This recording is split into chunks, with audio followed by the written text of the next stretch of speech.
terkenal di langit. Kisah ini bercerita tentang seorang pemuda bernama Uwais Al-Qarni yang hidup pada zaman Nabi Muhammad SAW. Nama Al-Qarni yang disematkan padanya memiliki arti yang dalam bahasa Arab, penghuni langit. Melalui kisah ini kita akan mengetahui siapakah sosok Uwais yang namanya sangat terkenal sampai ke langit. Ternyata hal ini terjadi karena ketaatan Uwais kepada ibunya. Uwais adalah seorang pemuda yang berasal dari negeri Yaman. Sejak lahir, ia memiliki penyakit sopak, timbul bercak-bercak putih di seluruh badan. Uwais adalah pemuda yang soleh dan giat bekerja. Sehari-hari ia mengembala domba milik para tetangga untuk memenuhi kebutuhan hidup. Uwais tinggal berdua dengan ibunya yang lumpuh dan buta. Walaupun hidup miskin, Uwais selalu bersyukur dan sangat menyayangi ibunya. Ia selalu berusaha memenuhi segala permintaan sang ibu. Uwais anakku, kemarilah sebentar nak. Baik ibu, apakah ada yang engkau butuhkan? Anakku sayang, mungkin hidup ibu sudah tak akan lama lagi. Ada satu keinginan ibu yang ingin sekali terwujud. Jangan berkata seperti itu ibu. Katakan padaku, apa permintaan ibu itu? Sebelum saat itu tiba, ibu ingin melaksanakan haji. Mendengar perkataan ibunya, Uwais hanya termenung sambil berpikir. Aku sangat ingin mewujudkan permintaan ibu. Mohon ibu bersabar sampai saat itu tiba. Aku akan mencari cara agar kita bisa pergi ke Mekah untuk melaksanakan ibadah haji. Oh, terima kasih nak. Ibu Uwais sangat bahagia dan memeluk Uwais sampai menangis. Ya Allah, bagaimana cara hamba membawa ibu hamba yang lumpuh dan buta untuk pergi ke Mekah? Sedangkan jarak dari Yaman ke Mekah sangat jauh, melewati padang pasir yang tandus. Biasanya orang-orang pergi ke sana menggunakan unta. Seekor domba pun aku tidak punya, apalagi unta. Uwais terus berpikir dan akhirnya menemukan suatu ide. Keesokan harinya, Uwais menemui pemilik domba dan membeli 1 ekor domba untuk dipelihara. Namun uangnya hanya cukup untuk membeli 1 ekor anak domba yang kecil. Setiap hari Uwais menggendong anak domba itu naik turun bukit. Orang-orang yang lewat tertawa melihat tingkah Uwais. Hei, coba lihat Uwais itu. Apa yang dilakukannya dengan anak domba itu? Dasar orang aneh. Uwais gila. Uwais sudah gila. Uwais tidak mendengarkan cemoohan dari orang-orang.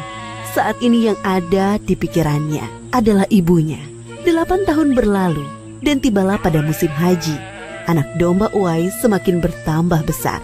Beratnya mencapai 100 kg. Begitu pula dengan Uwais. Badannya semakin kekar dan bertenaga. Berkat latihan setiap hari, beban berat yang dipikulnya tidak terasa lagi. Sekarang semua orang tahu bahwa apa yang dilakukan Uwais adalah bentuk pengorbanannya kepada sang ibu. Uwais menggendong ibunya sambil berjalan kaki dari Yaman menuju Mekah. Subhanallah, alangkah besar cinta Uwais kepada ibunya itu. Sesampai di Mekah, Uwais tetap menggendong ibunya untuk bertawaf di Ka'bah. Di hadapan Ka'bah, ibu dan anak itu berdoa. Ya Allah, ampunilah semua dosa ibuku. Bagaimana dengan dosamu anakku? Dengan terampuninya dosa ibu, maka ibu akan masuk surga. Cukuplah ridho ibu yang mengantarkanku ke surga. Allah Subhanahu wa Ta'ala mendengar percakapan ibu dan anak laki-lakinya. Seketika itu penyakit sopak yang dideritanya sembuh. Hanya tertinggal 1 bulatan putih di telapak tangannya. Terima kasih ya Allah. Sekembalinya dari Mekah, Uwais meminta izin kepada ibunya untuk pergi ke Madinah. Uwais ingin sekali bertemu dengan Nabi Muhammad SAW. Dengan berat hati, ibunya mengizinkan Uwais berangkat. Setelah urusanmu selesai, cepat pulang ya nak. Sesampainya di Madinah, Uwais segera mencari rumah Nabi Muhammad SAW. Setelah menemukan, ia mengetuk pintu dan mengucapkan salam. Keluarlah istri Nabi, Aisyah radhiyallahu anha, seraya membalas salamnya. Apakah saya bisa bertemu dengan Rasulullah SAW?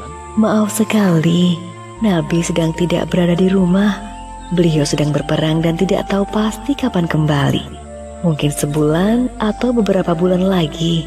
Uwais dihadapkan pada dua pilihan, menunggu kedatangan Nabi atau segera pulang ke Yaman. Bayangan sang ibu yang tua muncul di benaknya. Baiklah kalau begitu, saya pamit. Ada seorang ibu yang tidak bisa saya tinggal lama-lama di rumah. Sampaikan salam saya kepada Rasulullah Shallallahu Alaihi Wasallam jika beliau sudah kembali dari perang. Terima kasih. Uwais kembali ke Yaman dengan perasaan haru dan sedih. Di satu sisi Uwais sangat ingin bertemu dengan Nabi Muhammad Sallallahu Alaihi Wasallam, namun di sisi lain ia sangat mengkhawatirkan kondisi ibunya. Akhirnya ia memilih untuk segera pulang ke Yaman. Peperangan telah usai dan Nabi Muhammad Sallallahu Alaihi Wasallam pulang ke Madinah.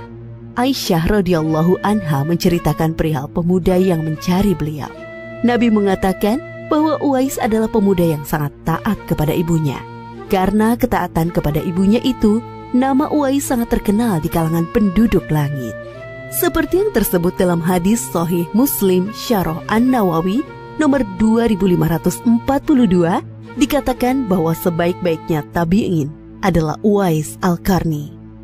Saat Nabi Muhammad Sallallahu Alaihi Wasallam berbincang-bincang dengan Umar bin Khattab dan Ali bin Abi Thalib, beliau menceritakan tentang sosok Uwais.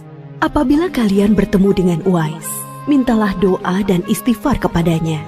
Dia adalah penghuni langit. Perhatikan di telapak tangannya ada tanda berwarna putih. Dulu sejak lahir ia menderita penyakit sobak. Namun atas kesalehan dan ketaatan kepada ibunya, Allah Subhanahu wa Ta'ala menyembuhkan penyakitnya. Sampai pada akhir kematian Uwais, terjadi hal yang menggemparkan. Banyak sekali orang yang hadir mengurus pemakamannya. Orang-orang itu adalah penduduk langit yang dikirim oleh Allah Subhanahu wa Ta'ala. Subhanallah, Maha Suci Allah, sungguh mulia sosok Uwais ini. Demikianlah kisah Uwais Al-Qarni, pemuda yang namanya terkenal di langit. Karena ketaatan pada ibunya, Allah Subhanahu wa Ta'ala meninggikan derajatnya. Dalam kisah ini dapat kita ambil pelajaran berharga bahwa kita harus berbakti kepada orang tua. Semoga kisah Uwais Al-Qarni ini menjadi pengingat agar kita selalu mendoakan kedua orang tua di setiap waktu dan menambah ketaatan kepada mereka.